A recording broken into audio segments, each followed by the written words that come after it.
मंदिर वर्धापन दिन आणि त्याचबरोबर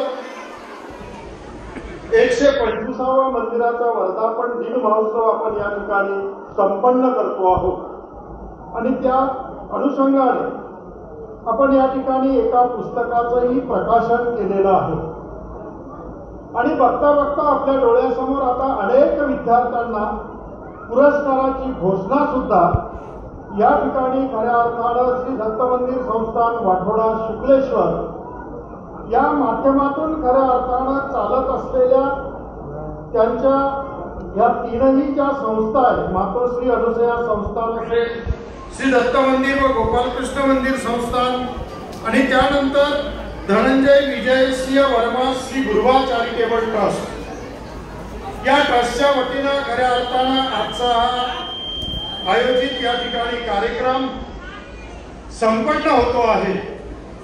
या कार्यक्रमाला प्रमुख उपस्थिती म्हणून पूज्यश्री भूपेंद्रभाई पंड्याजी, सुप्रसिद्ध संत एवं जीवन प्रबंधन जन मुंबई इथून या ठिकाणी या कार्यक्रमाला आलेले आहेत। त्याचप्रमाणे मांडवा संप्रदायातले उपाध्य कुलाचार्य परमपूज्य परम श्रद्धेय आदरणीय महंत वर्धनस्थ बिडकर बाबाजी या ठिकाणी उपस्थित आहेत। परमपूज्य परम आदरणीय श्रद्धेय नागपूर मकरलोकडा निवासी आदरणीय महंत नायंबाज बाबाजी शास्त्री या ठिकाणी उपस्थित झालेले आहेत। त्याचप्रमाणे अमरावती जिल्ह्याच्या सर्व भाविकांची ज्यांच्यावर अत्यंत श्रद्धा आहे असे आदरणीय श्रद्धेय रिद्धपूर येथील गोपीराज ग्रंथ संग्रहालयाचे संचालक आदरणीय श्री बाबा या ठिकाणी उपस्थित आहेत। त्याचप्रमाणे परमपूज्य परम आदरणीय श्रद्धेय उपाध्य आमना आचार्य रिद्धपूर मठाचे संचालक आदरणीय महंत श्री यक्षदेव बाबाजी शास्त्री या ठिकाणी आलेले आहेत। महंत श्री देमेराज बाबाजी आहेत, सागर मुनीजी आहेत। त्याचप्रमाणे हबप आदरणीय श्री इंगळे बाबा या ठिकाणी उपस्थित आहेत। त्याचबरोबर या ठिकाणी आदरणीय फादर या ठिकाणी उपस्थित झालेले आहेत आणि आदरणीय बाबांच्या शिष्य विद्यार्थिनी आदरणीय पाटीलताई खऱ्या अर्थानं या ठिकाणी आहेत। महंत इंगोलीकर बाबा आहेत, सायराज बाबा आहेत आणि उपस्थित असलेली सर्व बाबांवर प्रेम करणारी सर्व सद्भक्त मंडळी विद्यार्थिनी या सोहळ्यासाठी खऱ्या अर्थानं आपण उपस्थित आहोत। आज मंदिराचा वर्धापन दिन खऱ्या अर्थानं आपण साजरा करतो आहोत। मंदिर माणसाच्या जीवनाला एक गती देऊ शकतं। मंदिर माणसाला खऱ्या अर्थानं आपल्या साध्यापर्यंत पोहोचू शकतं। असं मंदिर 4 खांबावर खऱ्या अर्थानं उभं असतं आणि त्यात एक मूर्ती असते। त्या मूर्तीची पूजा खऱ्या अर्थानं स्वच्छ मनानं खऱ्या अर्थानं आपण करत असतो, निष्ठेनं करत असतो, समर्पणानं खऱ्या अर्थानं करत असतो आणि आपल्याला आपला जे इच्छित साधन आहे त्या साधनापर्यंत खऱ्या अर्थानं आपण पोहोचत असतो आणि म्हणून मंदिराचं महत्व या भारतभूमीत खऱ्या अर्थानं आजपर्यंत माणसांना खऱ्या अर्थानं जीवन शिकवणारा एक सगळ्यात मोठा कारखाना जर या भारतात कोणता असेल तर तो मंदिर आहे। इथे माणसं घडल्या जातात। 125 वर्षापासून त्या मंदिराची महती आहे। बघा तुम्ही आजचा चमत्कार बघा तुम्ही, मंदिर म्हटलं की महात्मा साधू संत याच्याशी संबंध येतो। व्यासपीठावर जर तुम्ही बघितलं, राजकीय असो की न्यायाधीश असो, सगळे महात्मे या ठिकाणी होते। राजकारणातले महात्मे या ठिकाणी उपस्थित होते। न्यायाधीश एक महात्म्याचंच काम करत असतो आणि म्हणून या ठिकाणी मेहरे साहेब उपस्थित होते, तेही महात्मेच आहेत, एक महात्म्याचंच काम खऱ्या अर्थानं करतात। कारण सर्वज्ञ श्री चक्रधर प्रभूंनी सांगितलं, एका प्रसंगात सांगितलं 850 वर्षापूर्वी, भूपेंद्रजी तुम्ही सर्वज्ञ श्री चक्रधर स्वामींचं जीवन चरित्र जर वाचलं तर तुमच्या लक्षात येईल सर्वज्ञ भगवान श्रीकृष्णाने गीतेचे सांगितलं तेच छाती ठोकपणे प्रतिकूल परिस्थिती असताना 800 वर्षापूर्वी या महाराष्ट्रात सर्वज्ञ श्री चक्रधर प्रभूंनी सांगितलेलं तत्व खऱ्या अर्थानं जर अभ्यासलं तर तुमच्या लक्षात येऊन जाईल. एक परिवार जेव्हा भांडण घेऊन जातो तेव्हा स्वामी असं म्हणत नाही तू भांडला नाही, भांडणारे तुम्ही दोघंही अन्यायी आहात, तुम्ही दोघंही भांडणारे अन्यायी आहात. आणि म्हणून त्याच्यातला खरा न्यायी कोण आहे? तो न्यायाधीश खऱ्या अर्थानं कितीतरी वर्ष ते भांडण चालतं आणि त्याच्यानंतर खऱ्या अर्थानं निकाल लागतो. पण सर्वज्ञांनी दोघांचंही मन नाराज होऊ नये, कुणी दुःखी होऊ नये म्हणून सांगितलं स्वामींनी की तुम्ही दोघंही खऱ्या अर्थानं अन्यायी आहात. कारण माणसाच्या जीवनात मौन्यता असली पाहिजे, सहन करण्याची शक्ती असली पाहिजे. ती शक्ती खऱ्या अर्थानं आज आमच्यातली संपत चाललेली आहे. याच्याकडे खऱ्या अर्थानं आपण लक्ष सगळ्यांचं खऱ्या अर्थानं असलं पाहिजे. मी विद्यार्थ्याला सांगेल, आज तुम्ही बक्षीस समारंभ अत्यंत सुंदर झाला, पण मी शाळेतल्या शिक्षकांनाही सांगेल की ज्या वेळेस विद्यार्थी बूट घालून ज्या वेळेस येतो आणि एखादा पुरस्कार स्वीकारत असेल तर ते अजिबात योग्य नाही.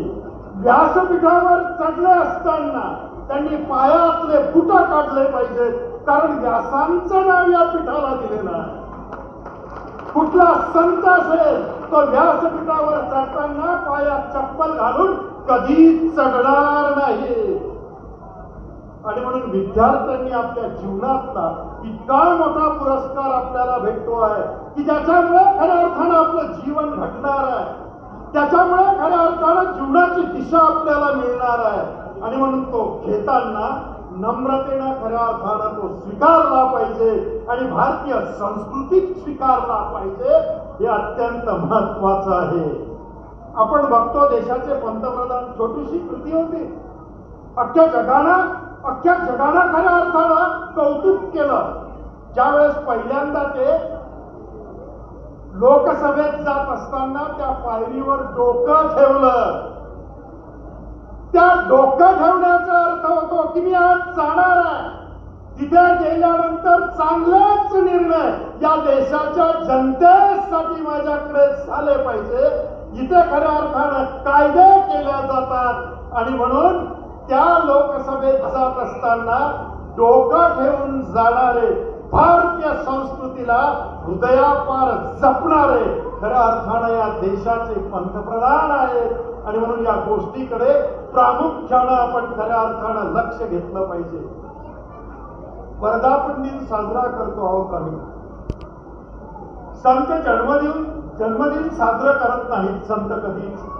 संत खऱ्या अर्थानं ज्या ठिकाणी त्यांनी ध्यानधारणा केली असेल, ज्या ठिकाणी खऱ्या अर्थानं त्यांना भगवंताची भक्ती त्यांनी केली असेल, चिंतन केलं असेल, स्मरण केलं असेल, नामस्मरण केलं असेल, त्या मंदिराचा वर्धापन दिन नक्कीच साजरा करत असतात.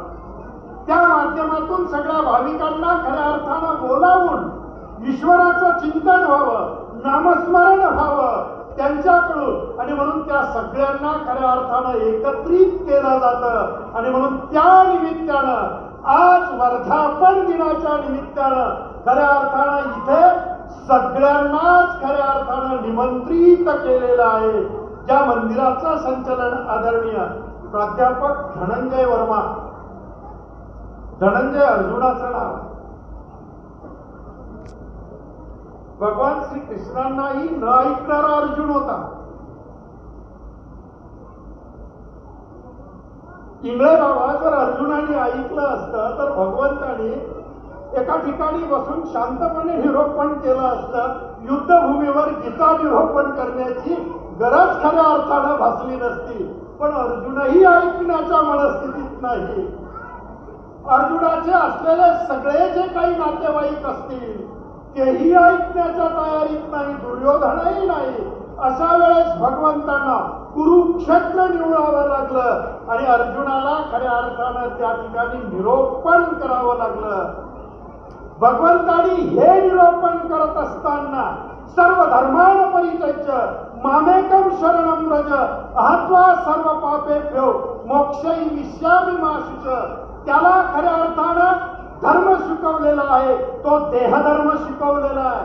तुझे जे देहधर्म आहे, तुझे जे गुणधर्म आहे, या सगळ्यांना बाजूने सारून तू ज्या वेळेस अनन्य गतीनं मला शरण येशील त्यावेळेस मी तुला सर्वोच्च असलेलं मोक्षपद प्रदान करेल. जागा युद्धभूमीवरची आहे. आपणही युद्धातच जगतो ना. कुलकर्णी सरांनी आता सांगितलं, कुलकर्णी सर आहेत का? सरांनी सांगितलं ते काही लाडक्या बहीण योजनेचे कोणी डायरेक्टर आहेत. साहेब पैसे कमी करू नका लाडक्या बहीण योजनेचे, एवढंच तुम्हाला या निमित्तानं सांगतो. सध्याच्या बातम्या येत आहेत पेपरमध्ये, त्याच्यामुळे लाडक्या बहिणी जरा चिंतेत आहेत.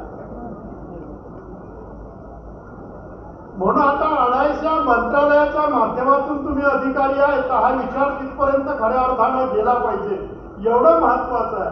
आणि म्हणून भगवंतांनी दिलेला जो उपदेश आहे तो आपल्या जीवनात आपण आत्मसात केला पाहिजे. वर्धापन दिन साजरा करतो आपण, या ठिकाणी वर्धापन दिन साजरा करतो. तुम्ही वाढदिवसही साजरे करता. तुम्ही तर बघितलं का वेगळ्या वेगळ्या वाती होत्या, सगळ्या भेटल्या का? त्या विजत गेल्या लिहिले बाबा. पण ज्या वेळेस त्या एकत्र केल्या त्यावेळेस अजूनही त्या सुरूच आहे. आणि म्हणून माणसाच्या जीवनात एकत्रित असणं हे अत्यंत महत्वाचं आहे. आज कुटुंब विभक्त होत चाललेले आहे. माणसाची मनं बदलून गेलेली आहे. भाऊ भावाला म्हणजे ऐकायला तयार नाही अशी स्थिती आहे. प्रेम संपत चाललेला आहे. आपली संस्कृती आपण विसरत चाललो आहे. ते कशाने चाललं याचं संशोधन तुम्ही खऱ्या अर्थाने केलं पाहिजे. आणि म्हणून ज्या वेळेस संस्कृती आमची आमच्या बाजूने दूर जाईल त्यावेळेस खऱ्या अर्थानं आपण शांततेचं जीवन खऱ्या अर्थानं जगू शकत नाही, हेही खऱ्या अर्थानं आपल्याला समजून जाऊ शकतं. लोक कितीही विचाराचे असू द्यात का, कुठल्याही जातीचे असू द्या, कुठल्याही पंथाचे असू द्या, पण एक आहे तो सेठ आहे. हे खऱ्या अर्थानं या दिव्याने आज या सभागृहात आम्हाला समजावून सांगितलं. याकडेही खऱ्या अर्थानं लक्ष घेतलं पाहिजे. आणि म्हणून या माध्यमातून आज हा कार्यक्रम या ठिकाणी दिव्य स्वरूपात खऱ्या अर्थानं साजरा होतो. याची प्रेरणा म्हणजे आमचे महंत आदरणीय वैद्यराज बाबा आहेत. त्यांच्याकडे खऱ्या अर्थानं जी कला होती, नुसतं चित्र काढण्याचीच कला नव्हती. लक्षात घ्या, एकदा आमचं शिबिर होतं चिखलदऱ्याला आणि आम्ही चिखलदऱ्याला गेलो. 10 दिवसाचं शिबिर होतं. त्या शिबिरामध्ये असलेले ॲडव्होकेट ठाकरे आमच्या समोर बसलेले आहेत. नागपुरे साहेब होते, पुरुषोत्तमरावजी नागपुरे, महाराष्ट्रातले थोर साहित्यिक. त्यांनी ते आयोजित केलेलं शिबिर होतं. त्यांनी नियम फार कडक घालून दिलेले होते. त्यांनी सांगितलं होतं की चहा भेटणार नाही म्हणजे नाही. आता चहाशिवाय आम्हाला राहवलं जात नव्हतं, करावं काय? एक दिवस पिला नाही तर प्रचंड डोकं दुखलं, दुसऱ्या दिवशी शिबिर सोडून जावं असं वाटत होतं. आणि म्हणून त्यावेळेस हा विषय आम्ही ज्यावेळेस वर्मा सरांसमोर मांडला त्यामुळे अडचण काय तुमची हे सांगा. म्हटलं अडचण एकच आहे, छोटीशी आहे. म्हटलं आम्हाला चहा सकाळी मिळत नाही त्याच्यामुळे आम्ही अस्वस्थ आहोत. ते म्हणे तुम्ही साधू झाले आणि अस्वस्थ? मी म्हटलं हो अस्वस्थ आहोत, चहाची सवय आहे, दुसरी कुठलीच नाही पण चहाची आहे. मग ते म्हटले याच्यावर उपाय आहे. मी म्हटलं उपाय सांगतील याच्या पुढचा, त्या कायमचाच सुटला पाहिजे म्हणून. पण त्यांनी सांगितलं की नागपुरे सर किती वाजता उठतात? आम्ही सांगितलं सर तर 4 वाजता उठतात. मग तुम्ही असं करा, हॉटेलवाल्याकडे जा, तू सकाळी 3:30 वाजताच्या आमच्या रूम मध्ये आणू शकतो का हे विचारला. आणि नेमकं सरांनी सांगितल्या पद्धतीनं झालं. हॉटेलवाला म्हणे तुम्ही 3 वाजता सांगितलं तरी आम्ही आणून देतो. आणि म्हणून नागपुरे सर उठायच्या आत चहा आमच्या रूम मध्ये येत होता. आणि आम्ही ज्या वेळेस सकाळी जात होतो आम्ही सांगत होतो सर अजिबात चहा पिलो नाही, चहा पिऊच नाही, पिलाच नाही पाहिजे. आणि म्हणून अत्यंत बारकाईनं प्रत्येकावर लक्ष ठेवणारं व्यक्तिमत्व म्हणजेच धनंजय वर्मा उर्फ महंत वैद्यराज बाबा होते. तुम्ही बघा, मी बघतो त्यांच्या जीवनाकडे बघताना मी अनेक गोष्टी बघितल्या. एखाद्या त्या चिखलदऱ्यामध्ये एखाद्या वस्तूकडे बघताना ते एकसारखे बघायचे. आम्ही विचार करायचो बाबा तासन तास त्या वस्तूकडे का बघताय. पण त्या वस्तूमधलं जे खऱ्या अर्थानं चित्रण ते चित्रण खऱ्या अर्थानं आपल्या डोळ्यात साठविणारा पहिलाच खऱ्या अर्थानं चित्रकार जर मी बघितला असेल तर तो अमरावती जिल्ह्यातील वाठोडा शुक्लेश्वर या गावातील आदरणीय प्राध्यापक धनंजय वर्मा बघितलेले आहेत की ज्यांनी मला 5 मिनिटं फक्त चिखलदऱ्याला एका ठिकाणी उभं ठेवलं आणि 5च मिनिटात या हाताच्या कलेतून माझं चित्र साकारून टाकलं. आजही ते चित्र खऱ्या अर्थानं माझ्या जवळ आहे. इतका मोठा एक कलावंत, एक चित्रकार, हे सगळं काही असताना काय नाही त्यांच्याकडे. राजवैभवासारखं घर आहे गावात, सगळ्या गोष्टी होत्या, पण सगळं असताना सगळ्याचा त्याग करता आला पाहिजे. हेच अध्यात्म खऱ्या अर्थानं माणसाला शिकवत असतं. आणि ते अध्यात्म सर्वज्ञ श्री चक्रधर प्रभूंच्या चरित्रामधून, त्यांच्या जीवनातून खऱ्या अर्थानं प्राध्यापक धनंजय वर्मा यांनी आपल्या जीवनात स्वीकारलं. आणि त्यांनी एका क्षणात सर्वस्वाचा त्याग केला, सगळ्या गोष्टींना लाथ मारली. आणि ते खऱ्या अर्थानं मानवा संप्रदायात एक संत जन्माला आले. संतही झाले तरी माणूस स्वस्थ बसू शकत नाही. आणि म्हणून त्याही जीवनात अनेक विद्यार्थ्यांना घडविण्याचं काम केलं, अनेक संतांना घडविण्याचं काम केलं. आणि हे करत असताना त्यांनी खऱ्या अर्थानं अखेरचा श्वास घेतला. दोनही बंधू बघा ना तुम्ही, विजयसिंह जरी असतील, हा सगळा परिवार, या आमच्या विजयसिंहांच्या आदरणीय पद्माताई असतील, त्याचबरोबर त्यांच्या त्या 5ही कन्या असतील, त्याचबरोबर आदरणीय मोरे संदीप भाऊ, या सगळ्या परिवारांनी, आमच्या तपस्विनी नेमाईसाताई सध्या मंदिराचं संचालन चांगल्या पद्धतीनं त्या करतात. कीर्तिताई तर प्रचंड शिकल्या.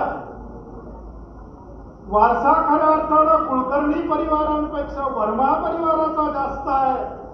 कारण त्यांना शिक्षणासाठी घडविण्याचं काम वर्मा परिवाराने जास्त केलेलं आहे. 12वी पास पर्यंत त्यांना जर वर्मा परिवार घेऊन गेला नसता तर कुलकर्णी परिवार केवळ जेवढ्या डिग्र्या त्यांच्या हातात देऊ शकला नसता. हेही सत्य आहे. आणि म्हणून हेही खऱ्या अर्थानं आपल्याला लक्षात घ्यावं लागेल. कीर्तिताई अत्यंत लहान आणि आमचा लहानपणीचा संबंध आहे. कुलकर्णी साहेब आश्रमामध्ये त्या खऱ्या अर्थानं येत होत्या. त्यांची आजी पोरगी आमची आहे. जावयातून बोलण्याचा दिवस वेगळा असतो. खऱ्या अर्थानं त्यांची आजी यांनी आश्रमामध्ये संन्यास घेतला होता.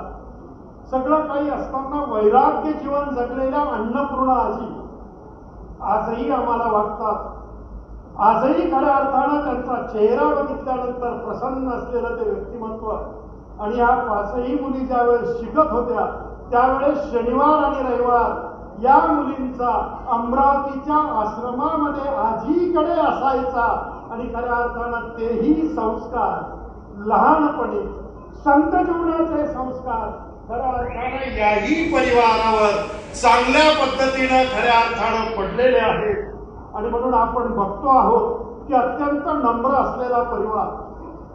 बघा तुम्ही, एक मोठी आरती मोरेंकडे आहे, दुसरी कुलकर्णींकडे आहे, तिसरी ठाकूरकडे आहे आणि चौथी मुंदडांकडे आहे.